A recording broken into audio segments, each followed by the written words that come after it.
vida devocional a Dios, ¿sí? Quiero hablar un poco de disciplina y devoción durante las próximas semanas, si Dios nos da licencia, como dicen.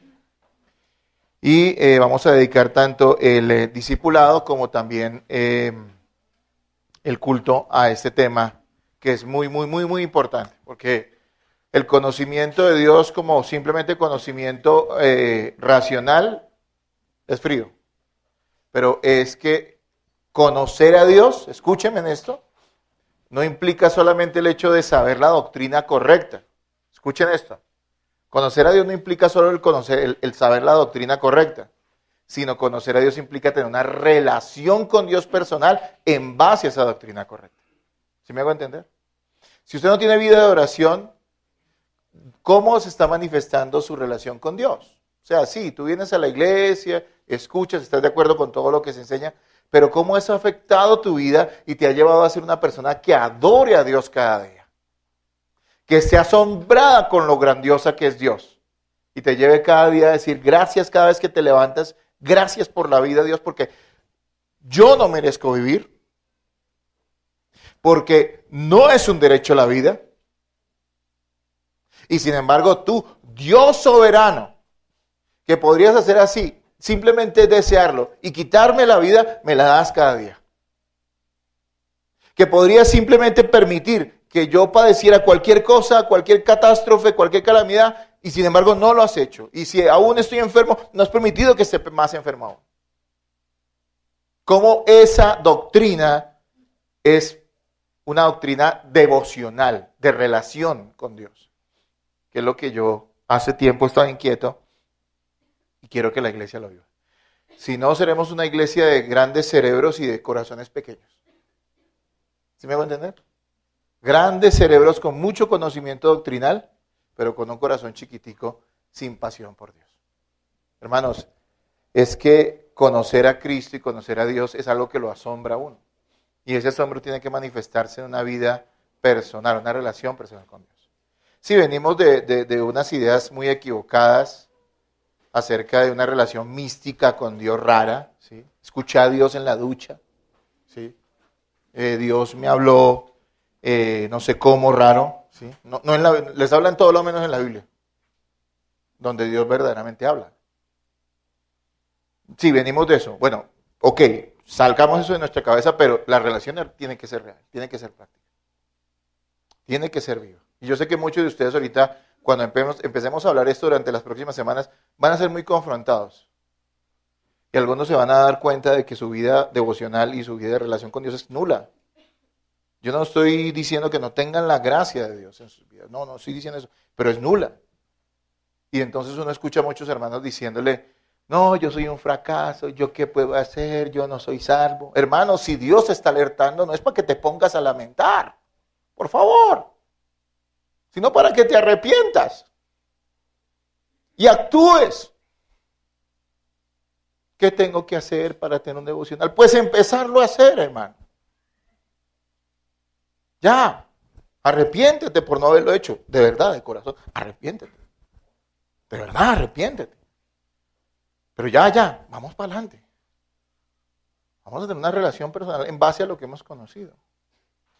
Entonces se los digo, hermanos, con energía, pero se los digo con amor, porque es que mi deseo es que nuestra congregación no sea una congregación de ideas, sino una congregación de vida espiritual.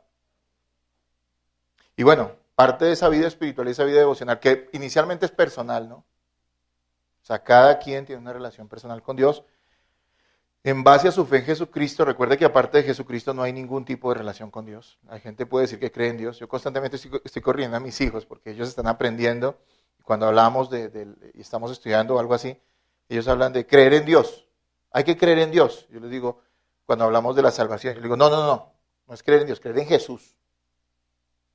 Bueno, pero ellos me dicen, pero Jesús y Dios no es lo mismo, y entonces tengo que empezar a hacerse teólogo, ¿no? Doctrinal. Sí, son Dios es Cristo, son lo mismo, son el mismo Dios, pero Jesús es el Salvador. Hay gente que cree en Dios y no es salva. Pero quien cree en Jesús, es salvo. ¿Sí me hago entender? Entonces hay que entender todo esto. Si ven todo lo que nos queda por delante, no se pierda jamás un domingo, venga temprano, estudie la palabra. Usted necesita aprender demasiado, usted no sabe nada de Dios. Yo que estoy aquí parado todos los días digo, Señor, no sé nada. Sí, tengo la doctrina correcta, voy bien encauzado, creo yo, porque lo he estudiado, porque sé que es así, porque sé que la palabra lo enseña, pero, oh, qué bueno es saber que ya no hay tanto por delante. Y la eternidad la dedicaremos a conocer a Dios y a conocer a Cristo. Él es infinitamente profundo. Dice la Biblia que su grandeza, su conocimiento es insondable. O sea, es decir, no se puede medir. Así que, hermanos amados, los animo a que pongan todo su corazón en el estudio ferviente de las Escrituras, pero también en una vida devocional personal y familiar. Y vamos a hablar de la vida devocional familiar. Amén. Tengo unas guías, por favor, ayúdenme a las repartir. Hay 45, espero que alcance para todos. Si sobran, pues para los que vayan llegando. Ténganla ahí, es para rellenarla. Usted ahí, ténganla en su mano, va a estar atento. Quiero que no se distraiga.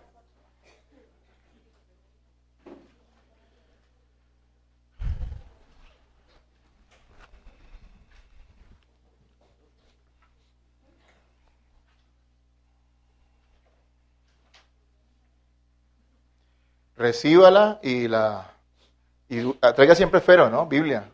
Hay que traer Biblia a la iglesia. Si no trae Biblia a la iglesia es una incoherencia, ¿no? Eso no tiene sentido. Traiga apuntes, traiga esfero.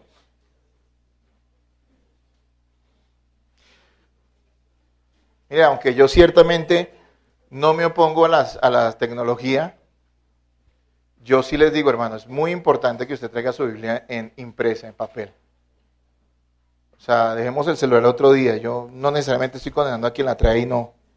Pero, hermano, sí es necesario que nosotros tengamos también esto acá y lo aprendamos a manejar. Amén. El día que se le acabe la batería, ¿qué? ¿Usted ya no tiene Biblia? En cambio, esto no le acaba la batería.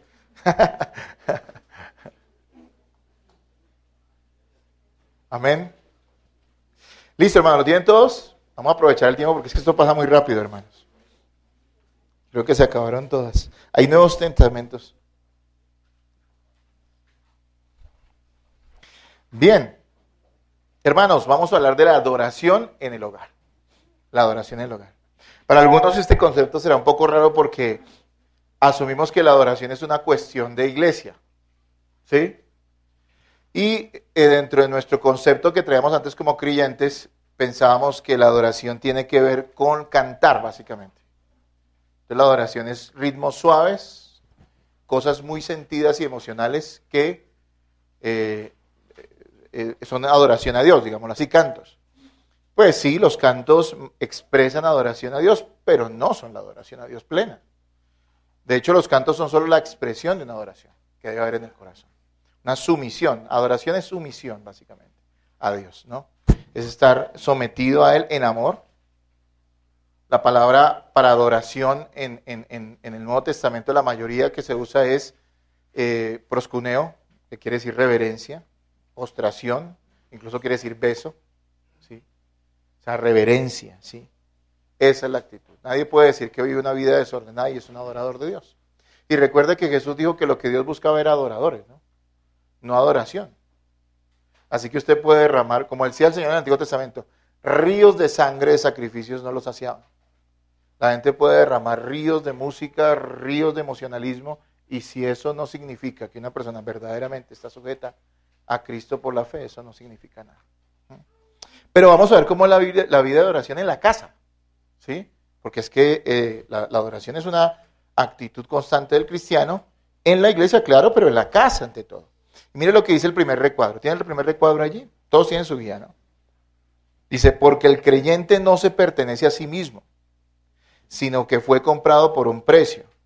Su propósito es glorificar a Dios en cada relación en la vida.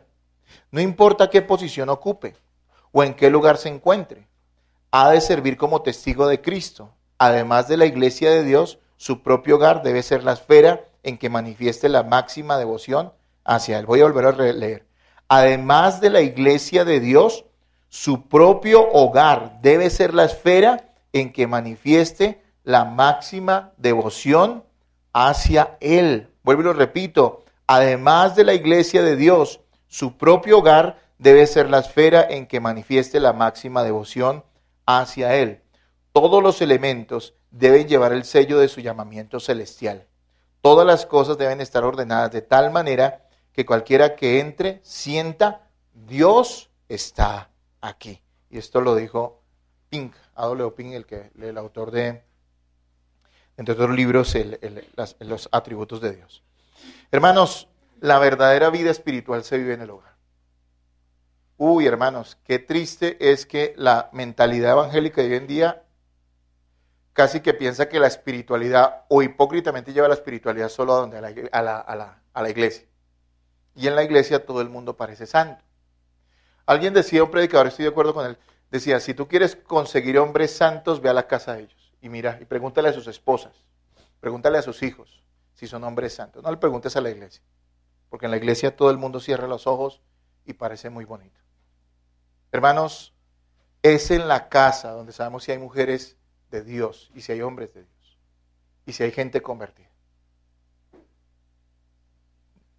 Borremos de nuestra mentalidad esa religiosidad exterior, superficial, que hace que la gente piense que Dios debe estar encajonado en el fin de semana y en ciertas frasecitas y ciertas reglas morales que tenemos en nuestro hogar. Borremos eso de nuestra cabeza y empecemos a entender que si tú eres verdaderamente nacido de nuevo, no puedes dejar de pensar en Cristo y eso lo tienes que llevar a tu casa, a tu hogar y a los tuyos, ¿sí?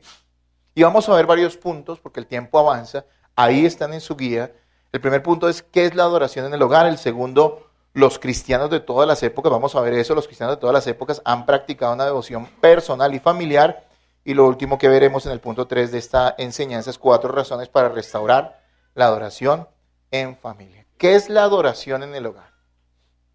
¿Qué es la adoración en el hogar? Si quieren anotar, bueno, tengo mucho sobre eso, resúmanlo, dice, es la práctica de la vida cristiana en el hogar. ¿Qué es la adoración en el hogar? Es la práctica de la vida cristiana en el hogar. Es la evidencia de la gracia y la vida espiritual que hemos recibido en nuestra casa. ¿Dónde es evidente que hemos nacido de nuevo si no es ante todo dónde? En nuestra casa. Hay gente que cree que el cristianismo es simplemente una creencia. Sí, yo creo en Jesús. Bueno, pero yo entiendo que la salvación no es simplemente una creencia. Sí, tiene que ver con la fe en Jesús, absolutamente, pero es una transformación que Dios hace ¿a dónde? Al corazón. Y que hace que esa persona ame a Cristo sobre todas las cosas. Esa es la conversión. ¿Sabe qué es la conversión? Amar a Cristo sobre todas las cosas. Es cambiar el corazón y la mente y hacer que uno ame a Cristo sobre todas las cosas. Y aunque ese amor en esta vida no será perfecto, porque nuestro amor hacia Cristo no es perfecto, es real. Y se manifiesta en cosas como ¿qué? Como una vida devocional y de adoración. ¿En dónde? En nuestras casas. Amén. ¿Será que hay guías? ¿No? ¿No sobraron? Si hay guías, dale porque llegaron algunos.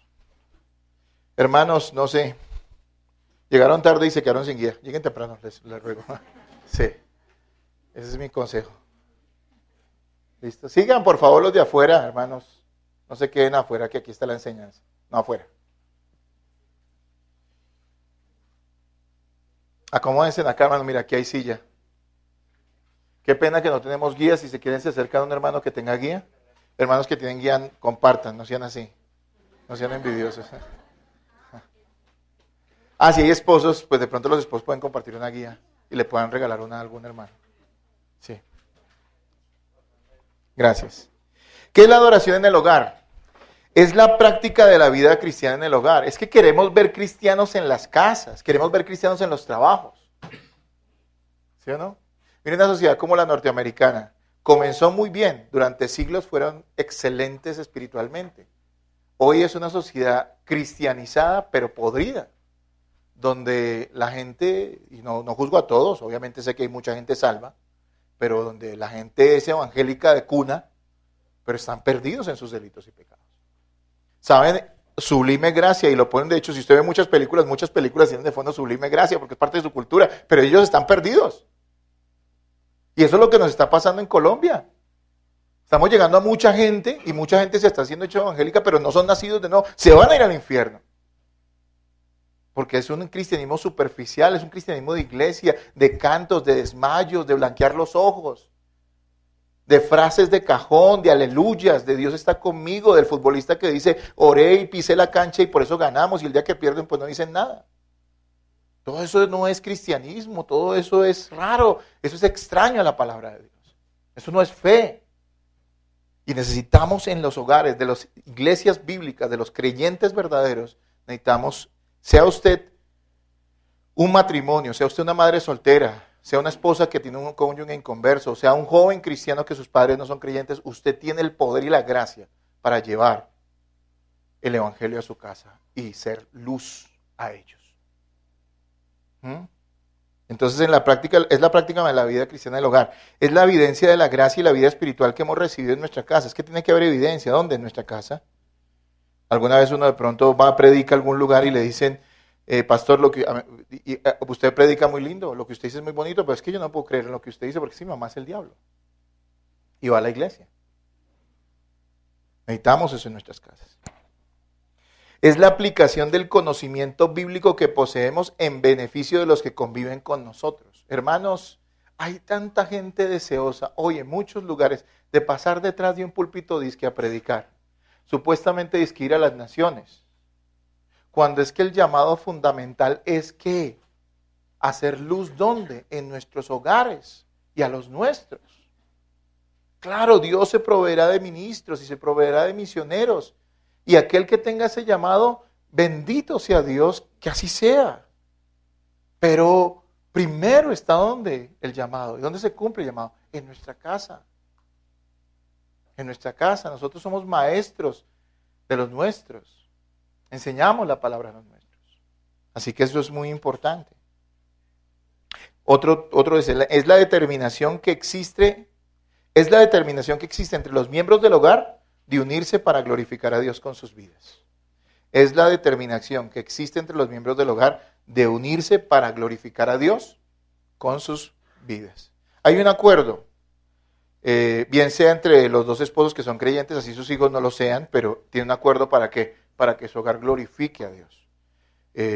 Y si una esposa tiene un cónyuge inconverso, ella tiene por lo menos ese acuerdo en su corazón interno de llevar a su familia a Cristo.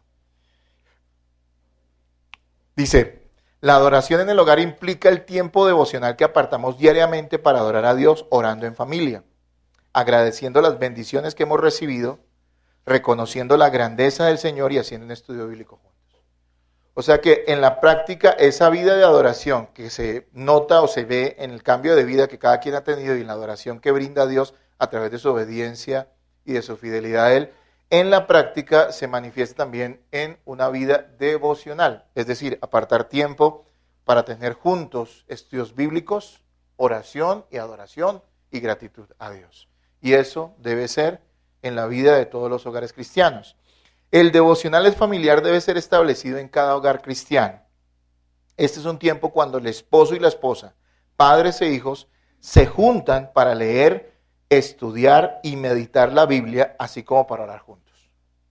Es un tiempo destinado a edificar a cada miembro de la familia y a establecer un sentido de unidad y dirección dentro de las familias. Es decir, los nuestros tienen que tener claro quiénes somos, qué creemos y hacia dónde vamos. Pero aquí no estamos hablando de tonterías de esas que es que vamos a conseguir una casa, un carro. Si eso sí lo puede, consígalo, gloria a Dios por eso. Aquí estamos hablando de algo más importante. Estamos hablando de que este es un hogar cristiano. Aquí amamos a Jesucristo y no es carreta, no es palabrería, no es cháchara, porque lo demostramos en que nuestras relaciones son santas porque están basadas en la palabra de Dios. Yo como hombre amo y respeto a mi esposa y la cuido y la bendigo. Y mi esposa me honra a mí porque es una mujer de Cristo.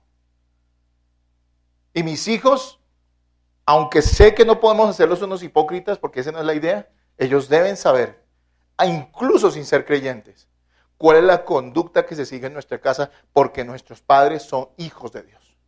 ¿Sí me estoy haciendo entender? Esta es la realidad. Y eso debe suceder en nuestras casas. Y ese tiempo devocional hay que establecerlo. Es que no es que venga por sentires. Yo me cansé de los sentires. Es decir, mucha gente todavía piensa, pues es que lloro, pero es que no siento nada. ¿A mí qué me importa? O sea, ore. Obedezca. Y creo que lo que escuché hace muchísimos años es cierto. Junto con la disciplina vendrá el disfrute, el deleite. Pero uno tiene que comenzar. Porque uno es un hijo de Dios. Ahora, si usted no tiene a Cristo, primero vaya a Cristo. Primero ríndase a Él. Primero confíe en Él. Primero arrepiéntase de sus pecados. Pero si ya lo ha hecho, entonces camine con Dios en obediencia. Entonces, hermanos, eso es lo que es la adoración en el hogar. Su hogar es un hogar de adoradores y es un hogar de adoración. Bien, sigamos. Segundo punto.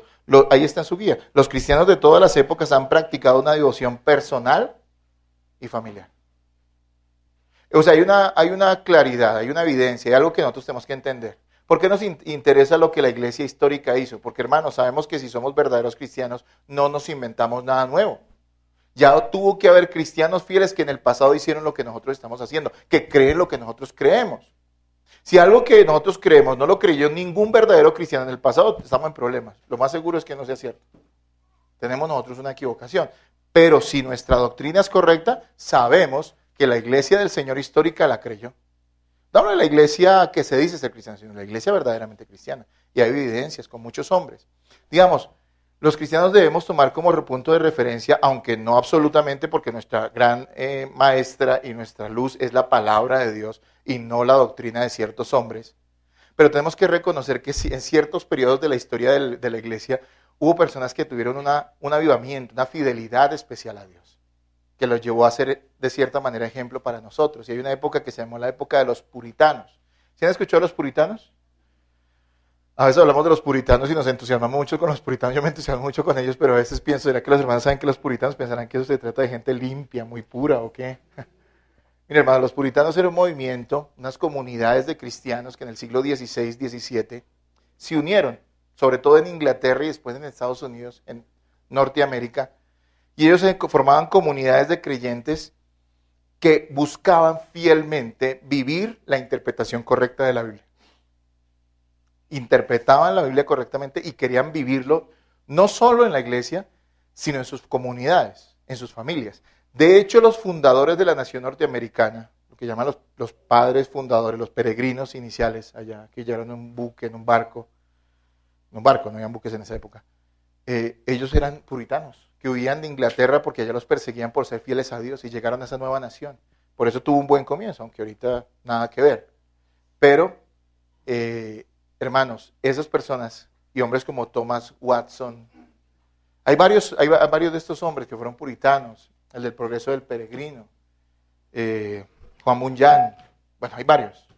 Son personas que son de referencia para nosotros en cuanto a lo que es la vida cristiana. Y estos hermanos pensaban que realmente la vida devocional en la familia era muy importante.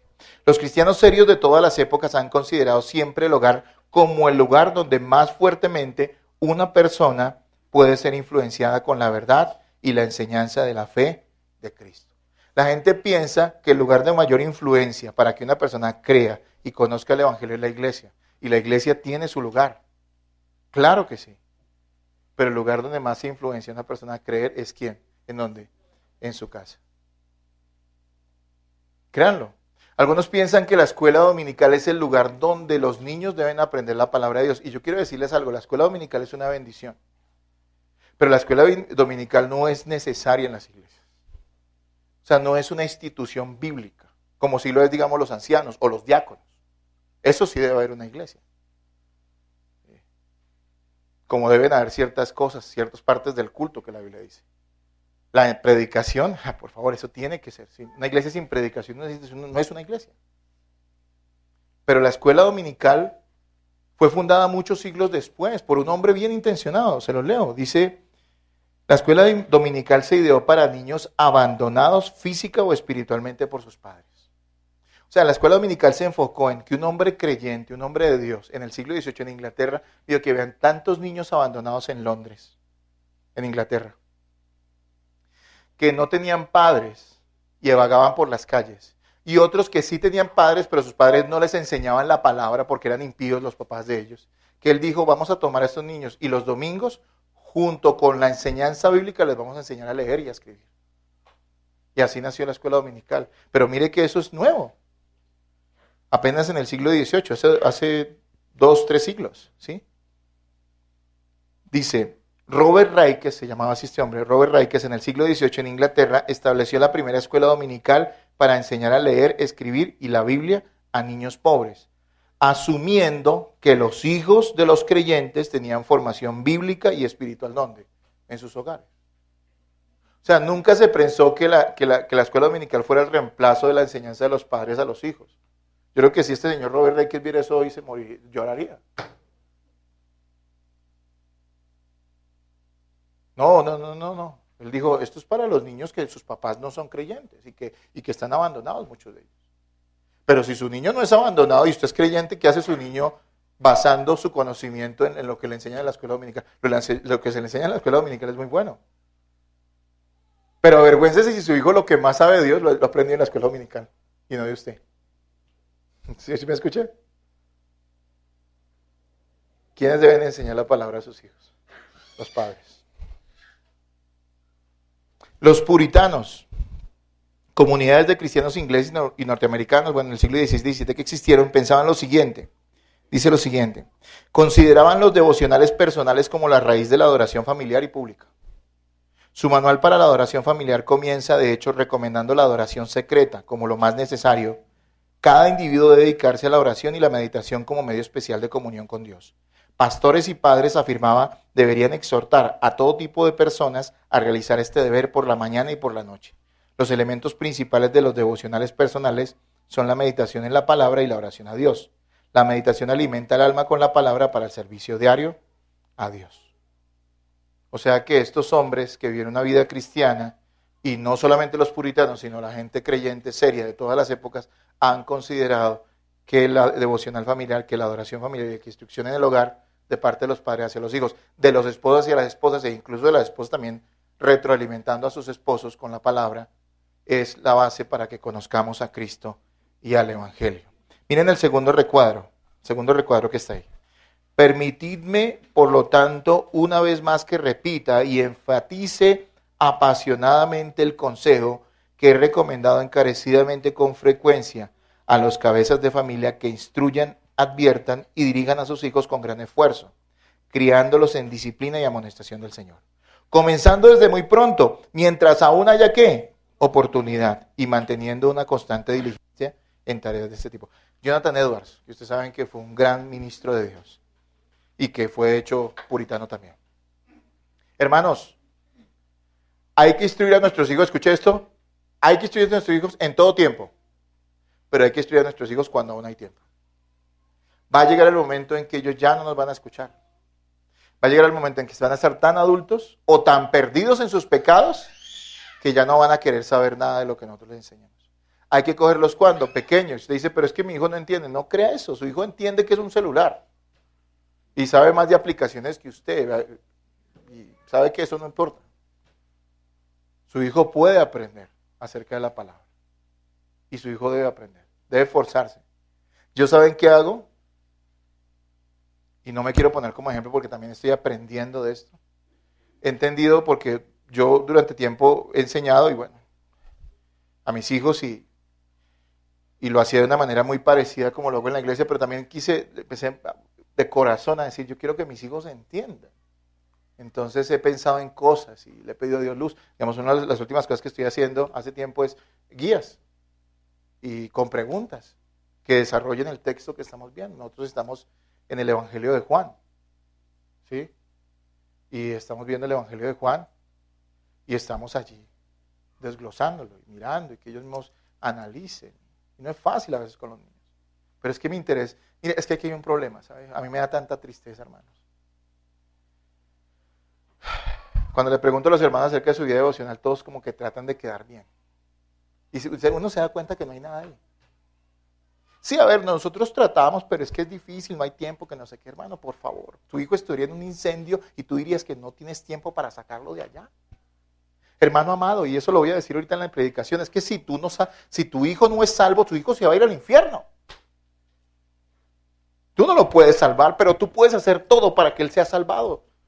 Por lo menos para que Dios lo salve. Y muchas personas simplemente tratan de cumplir, y a mí me preocupa eso, me entristece. Bueno, yo también lo hice en algún momento, y me da tristeza, y me arrepentí. de cumplir. A ver, hagamos un... A ver, leamos. Yo creo que ahí Dios va a orar.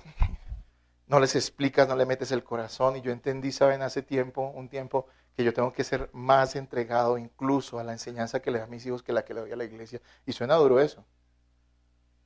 Pero es que mis hijos son mi principal responsabilidad. ¿Sí me entienden? Padres, despierten, no sean cobardes. No puede ser que tú dediques 2 horas a ver una película sin que ver una película sea pecado necesariamente. Pero no quieras dedicar ni 10 minutos diarios a un estudio bíblico. Te los digo con amor, no soy mejor que ustedes, hermanos. El que está aquí es un pecador arrepentido, un hombre que ha cometido miles de errores. Que ha aprendido a hacer esto porque Dios es muy misericordioso. Yo no soy mejor que ustedes. Pero Dios ha tenido que tratar con mi corazón y yo sé que Dios tratará con su corazón. Si usted, hermano, se arrepiente. Piense en las cosas que sus padres... Por favor, sigan. Afuera no, hermanos. Vengan, sigan, hermanos. Aquí hay sillas, por favor. Miren, ahí hay sillas. Gracias. Piensen en 2 o 3 enseñanzas en su cabeza que sus padres les dieron, que les enseñaron, y que los hayan afectado a ustedes en su vida. Yo puedo pensar en varias. ¿Y saben qué enseñanzas no eran ciertas, pero afectaron mi vida? Piensen qué tanta influencia tienen los padres sobre los hijos. Y de esa misma manera usted puede influenciar a sus hijos con el Evangelio. ¡Qué bendición! Hermanos, 3, rápidamente, vamos a ver si alcanzamos, porque el tiempo pasa. 4 razones para restaurar la adoración en familia. Número 1, somos mayordomos de los dones de Dios. Salmo 127:3 dice, he aquí, herencia de Jehová son los hijos, cosa de estima el fruto del vientre. Salmo 127:3, he aquí, herencia de Jehová son los hijos, cosa de estima el fruto del vientre. Hermanos, nuestras familias, es decir, nuestros hijos y cónyuges, son un regalo de la gracia del Señor para nosotros, una compañía y una satisfacción en la vida. Realmente es un gran regalo. Sin embargo, ellos no nos pertenecen. Aunque no nos pertenecen, nos han sido encargados. Seremos responsables por lo que hagamos con las personas puestas bajo nuestro cuidado. ¿Usted pensó, hombre, que cuando se casó con esa mujer que amaba tanto, lo que Dios le estaba entregando era una responsabilidad? Seguramente no se lo dijeron, pero yo se lo digo. Tome ese selfie, somos la familia feliz. Sí, pero tú le estás enseñando la palabra. Tú le estás siendo ejemplo y vas a dar la vida por esa mujer para que ella viva para Cristo.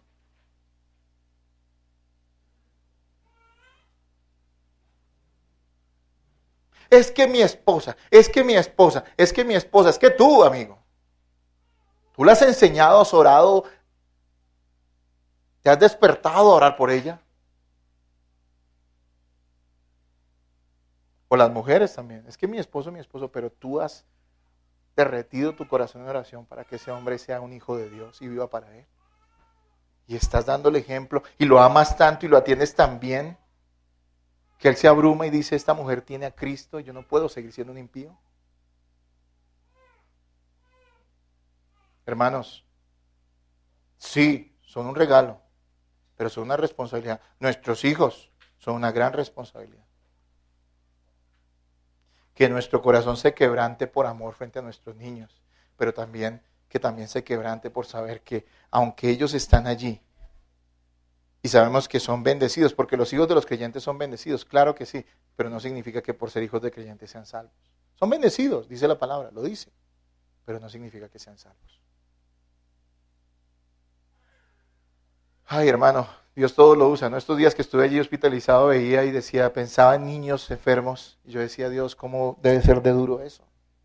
Pero sobre todo pensar niños que puedan morir y no tener padres que les hayan hablado verdaderamente de Cristo, no como un cuentico de escuela dominical, no como una historieta, sino como la realidad que puede salvar su alma. Hermanos amados, tenemos una gran responsabilidad. Usted es mayordomo de los dos. ¿Usted cree que sus hijos son suyos? No, olvídese, menos de nada se van. Y cuando se vayan, ya usted no tiene la responsabilidad, pero tampoco tiene la posibilidad de influir en ellos. Ahora es tiempo. En el caso de nuestros hijos, Dios nos concede durante un breve tiempo la oportunidad de influenciarlos con el Evangelio en casa. Durante un breve tiempo. Daremos cuentas a Dios por la constancia y calidad con la cual formamos a nuestras familias en el Evangelio. Si usted fue bendición para su familia o usted fue un tropezadero para su familia.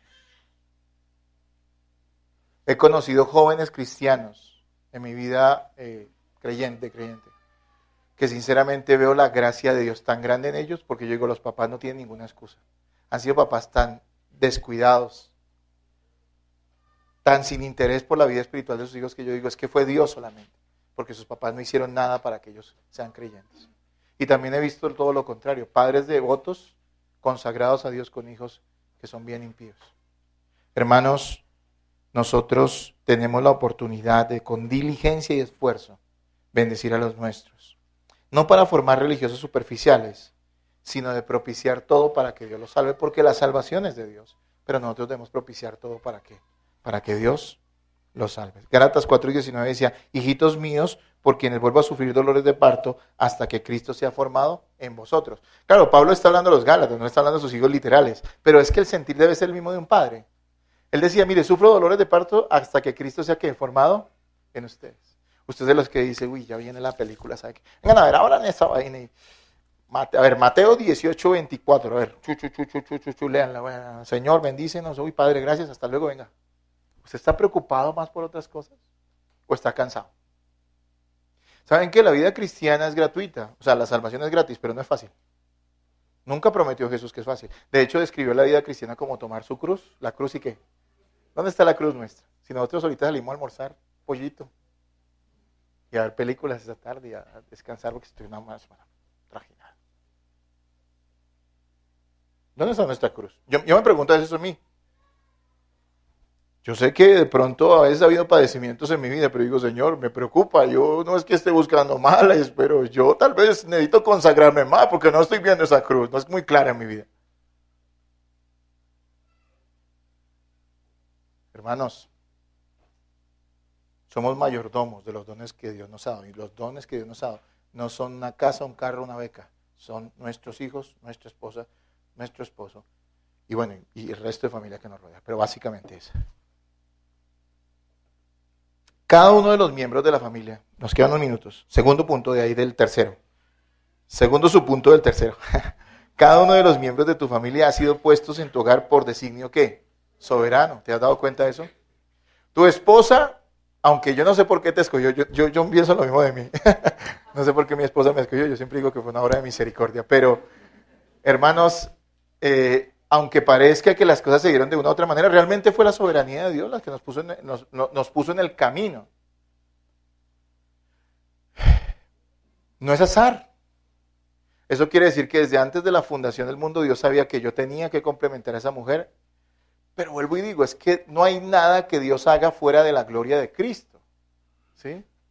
Entonces lo que yo tengo que hacer con esa mujer es que bendecirla, limpiarla con la palabra, enseñarla en el Evangelio, y la esposa debe propiciar todo para que así sea. Así que tu esposo o esposa e hijos han sido puestos específicamente en tu hogar para que tú seas la mayor influencia espiritual en su vida. Aun si tu cónyuge no es cristiano, la gracia de Dios está en tu vida y la influencia y bendición divina puede fluir por medio tuyo ¿hacia quién? Hacia ellos. Mire lo que dice 1 Corintios 7:12, leámoslo. Aunque lo vimos en... Sí, 7:12, sí señora.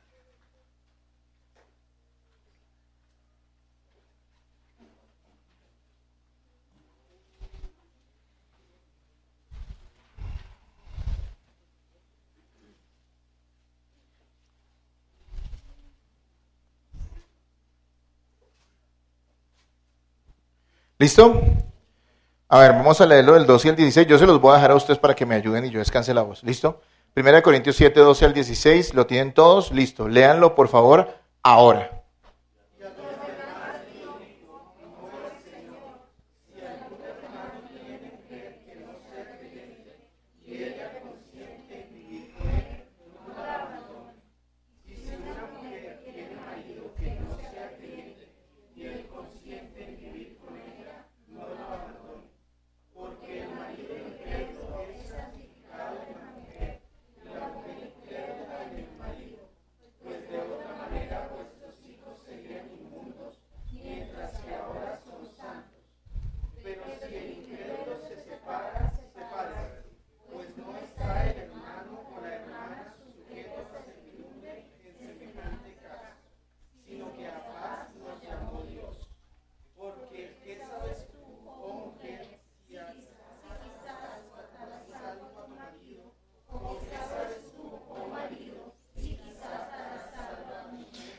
Mire, la doctrina bíblica es clara. No hay fórmulas para que nuestras familias sean salvas. ¿Sí? Como a veces uno escucha por ahí libros que venden y conferencias. 10 pasos para la bendición absoluta, plena y eficaz de tu familia. No, no existe tal cosa, porque la salvación es ¿de quién? Del Señor. Él es el que concede la gracia salvadora. Pero sí hay una gran responsabilidad de parte nuestra, y es que propiciar todas las cosas para que, como dice Pablo, ¿quién sabe? No sabes tu mujer si quizás tu esposo, que no es creyente, llegue a hacerlo por tu conducta. Pero hay conductas de mujeres que tienen esposos no creyentes que la realidad es que no ayudan a Dios, digámoslo así. A Dios no necesita ayuda, claro, no es doctrinalmente correcto. Me refiero a una manera de ilustrarlo. Su conducta no ayuda a que Dios salve a la persona, sino más bien a que la aleje. Entonces, hermanos, respecto a nuestros hijos y nuestros esposos, nuestras familias, nosotros hemos recibido esa gracia soberana de tenerlos a nuestro lado, pero no es simplemente para alimentarlos, sino es para bendecirlos con la enseñanza, con el ejemplo y con la oración, siempre basada en la Escritura. La influencia y bendición divina no es transmitida pasivamente a los nuestros, sino por diligencia, ¿sí? Porque es que muchos piensan que a veces, digamos, pongo un ejemplo, es necesario orar por nuestra familia y orar hasta el último de nuestros días. Pero escúcheme, no es solo orar, sino que usted tiene una responsabilidad. Me pongo un ejemplo, si yo soy pastor de esta iglesia, por la gracia de Dios, hasta cuando Él lo permita, y yo le digo, Señor, yo oro mucho, Señor, bendice a los hermanos, edifica a los hermanos, pero yo no enseño, ¿qué pasaría? ¿Estaría haciendo bien mi trabajo? Digo, no, hermanos, el domingo vamos a orar, porque es que yo sé que la oración es poderosa, entonces nunca, ya de aquí en adelante, los domingos no solo venimos a orar, y ya más, ya. Hoy leemos un versiculito y nos vamos para la casa. ¿Será eso eficaz? No, yo estaría haciendo mal mi trabajo, porque mi trabajo es, sí, orar por la iglesia, pero también enseñarla. ¿Qué debe hacer el padre? ¿Qué debe hacer la madre cristiana? ¿Qué deben hacer las personas en el hogar? Enseñarse la palabra y ser ejemplo en ella. ¿Sí? Entonces es muy importante eso. Mire, la bendición más grande que soberanamente tienen sus hijos, esposos o esposas inconversos, aunque ellos no lo reconozcan, es estar bajo la oración, ejemplo, amor y enseñanza de un creyente. A veces los hermanos que tienen familia no creyente, pareciera que ellos se ven como víctimas. Es que soy incomprendido. Es que no me quieren. Es que me quieren hacer ver cosas feas. Es que se burlan de mí. Hermano, eso es normal. Usted no es víctima. Lo que me muestra la palabra es que usted tiene una bendición, usted es la bendición para ellos. O sea, discúlpeme la expresión, yo soy así. O sea, esos tontos que no ven, que son tu familia inconversa, no saben que te tienen. No porque tú seas muy grande, sino porque Dios está en ti. ¿Sí me entiendes? No saben que si Dios los ha de salvar, va a ser a través de la luz que hay en tu vida. Ellos no lo pueden comprender y entiéndelos, están ciegos. Pero tú debes levantarte y decir, todo esto que pasa es una bendición. Dios me puso un reto en la vida. Dios me puso una gran misión. Y es durante toda mi existencia ser bendición y una voz profética para mi familia. Con la palabra de Dios. Amén. Deje de verse como la víctima. Usted no lo es. La Biblia dice que usted es el que puede influenciar sobre él y sobre sus hijos. Amén. Claro, si usted es un verdadero cristiano, ¿no? Porque si usted es un cristiano de esos de chocolate que no son cristianos verdaderamente, pues nada va a pasar. Usted va a llevar a su familia a la condenación. De hecho, van a empeorar las cosas porque usted va a decir que es cristiano y ellos van a decir, ¿qué? Y van a ver que usted no es nada. Y ellos lo van a reconocer. Mire, usted puede disfrazar su cristianismo frente al pastor. Usted puede disfrazar su cristianismo frente a la iglesia, frente a incluso la gente que lo rodea. Pero usted no puede fingir eternamente frente a su familia. Porque ellos saben quién es usted. Entonces, entienda eso. Hermanos, voy a ir rápidamente porque se nos fue el tiempo. Miren, hay un ejemplo en la Biblia de Timoteo. ¿Saben que Timoteo creció en un hogar en yugo desigual? Con un padre no creyente, pero con una madre creyente diligente. Y sin embargo, Pablo decía, después llegó a Derbe a Listra, y aquí había allí cierto discípulo llamado Timoteo, hijo de una mujer judía creyente, pero de padre griego, o sea, no creyente. Y que desde la niñez ha sabido las escrituras, dice después en 2 Timoteo al mismo Timoteo, las cuales te pueden hacer sabio para la salvación. O sea que él, siendo hijo solo de una mujer creyente, porque su padre no lo era, fue enseñado ¿en qué? En las escrituras desde la niñez. ¿Quién le enseñó? Vamos al pastor de la iglesia para que le enseñe. No, era su mamá la que le enseñaba las escrituras. Amén. Hay gente que dice, pero yo cómo voy a enseñar si es que yo no sé. Y estoy de acuerdo con un pastor, y eso se lo dije hace poco a la iglesia, ¿verdad? Cuando lo escuché de ese pastor, a mí me golpeó tan duro eso porque yo entiendo que nosotros debemos ser pacientes todos los unos con los otros y que no todos tenemos la misma capacidad de aprender, pero yo no puedo entender como una persona que lleva 2, 3, 4, 5 años en una iglesia donde se le enseña bien la palabra, diga que no sabe mucho de la Biblia. No puedo comprenderlo, algo está mal ahí. Algo está muy mal ahí. O usted no es cristiano y por eso no entiende nada. O usted es una persona que siendo cristiana es supremamente distraída.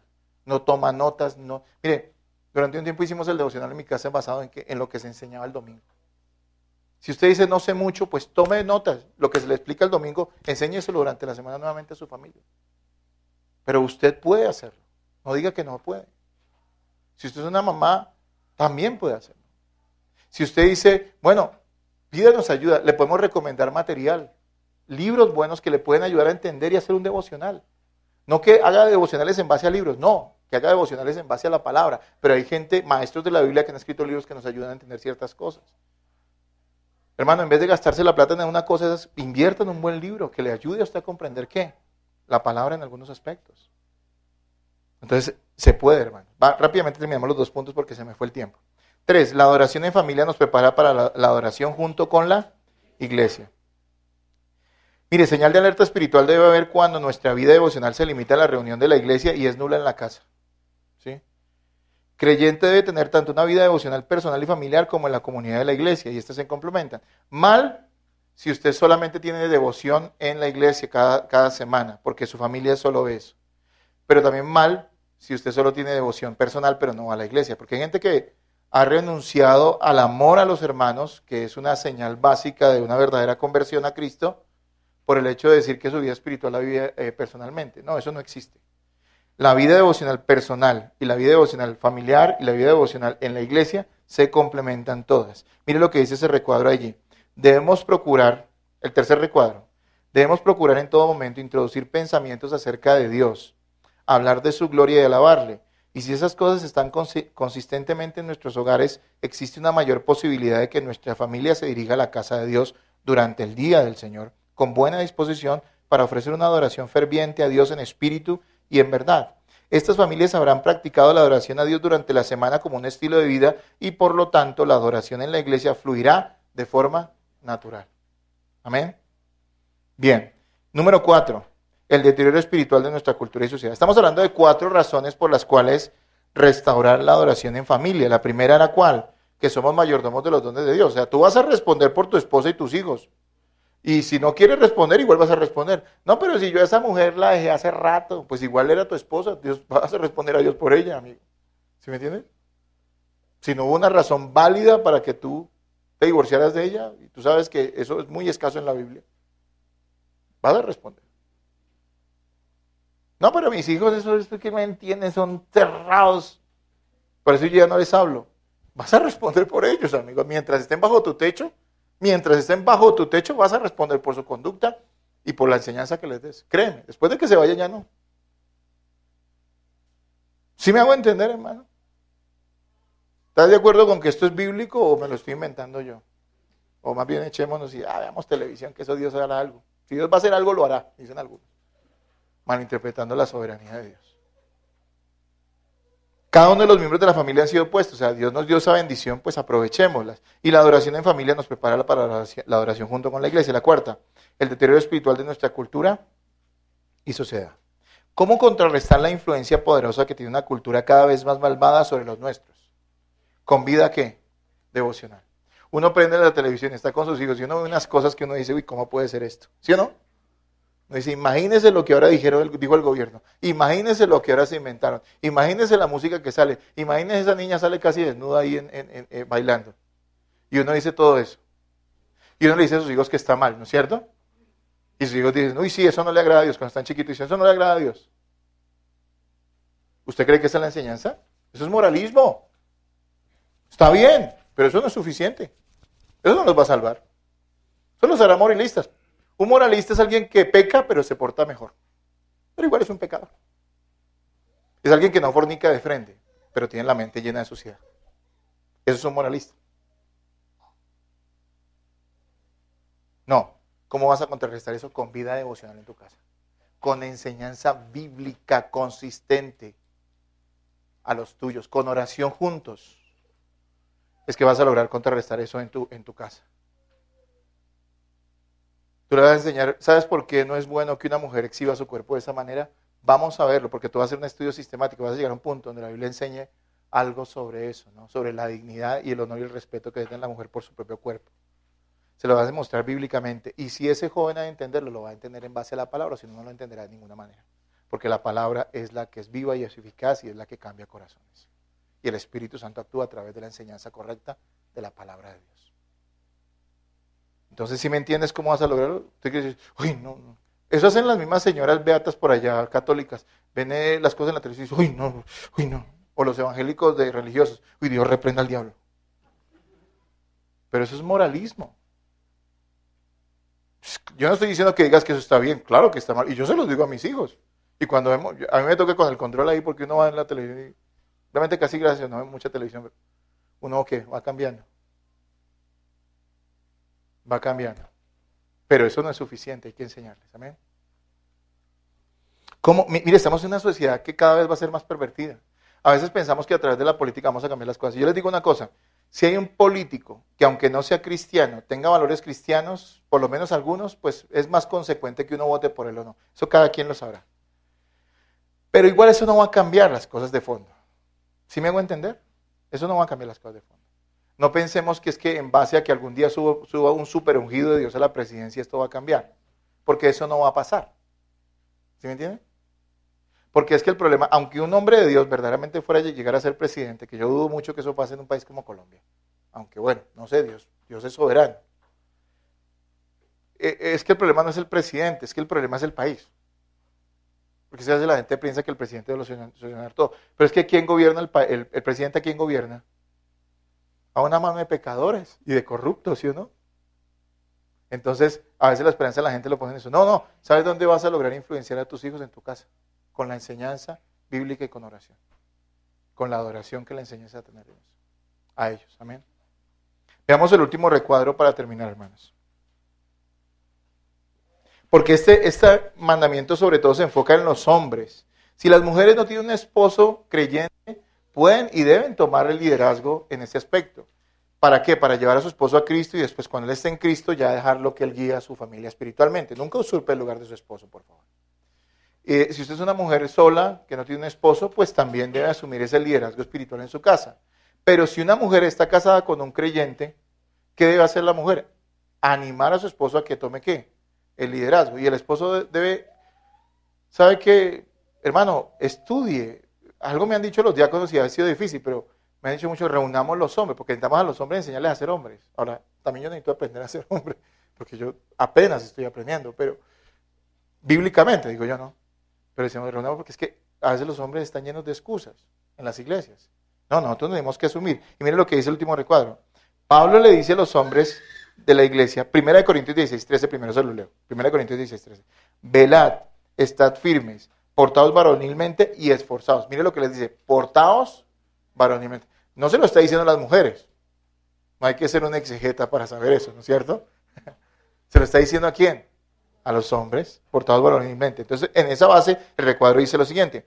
Pablo le dice a los hombres de la iglesia de Corinto que actúen como verdaderos hombres. En nuestros días, la verdadera masculinidad se ha redefinido de manera retorcida. Sin embargo, la Biblia define el verdadero cabeza de familia como alguien que dirige a la familia en la adoración diaria del Dios viviente. Y si no estás seguro de cómo hacerlo, es por lo menos tu deseo aprender. Es la contemplación del bienestar eterno de las almas que están bajo tu techo suficiente para moverte a cumplir tu deber.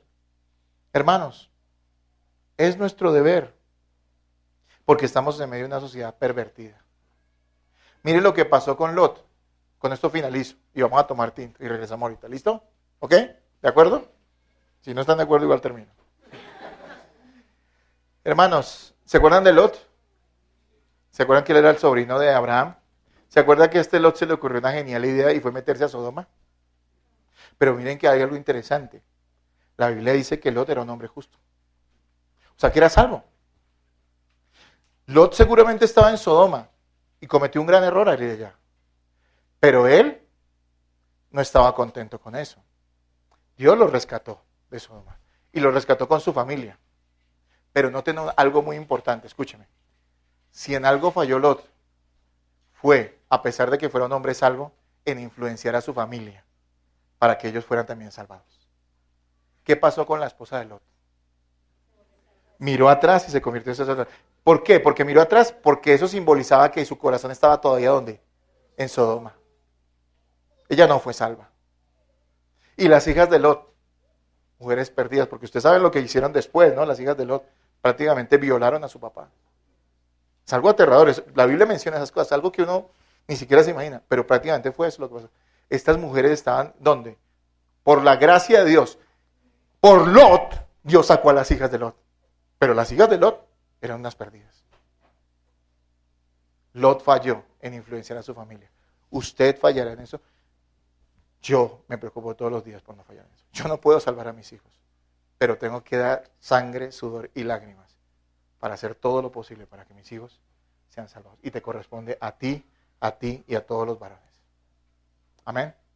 Y si no hay varón, hágalo usted, mujer.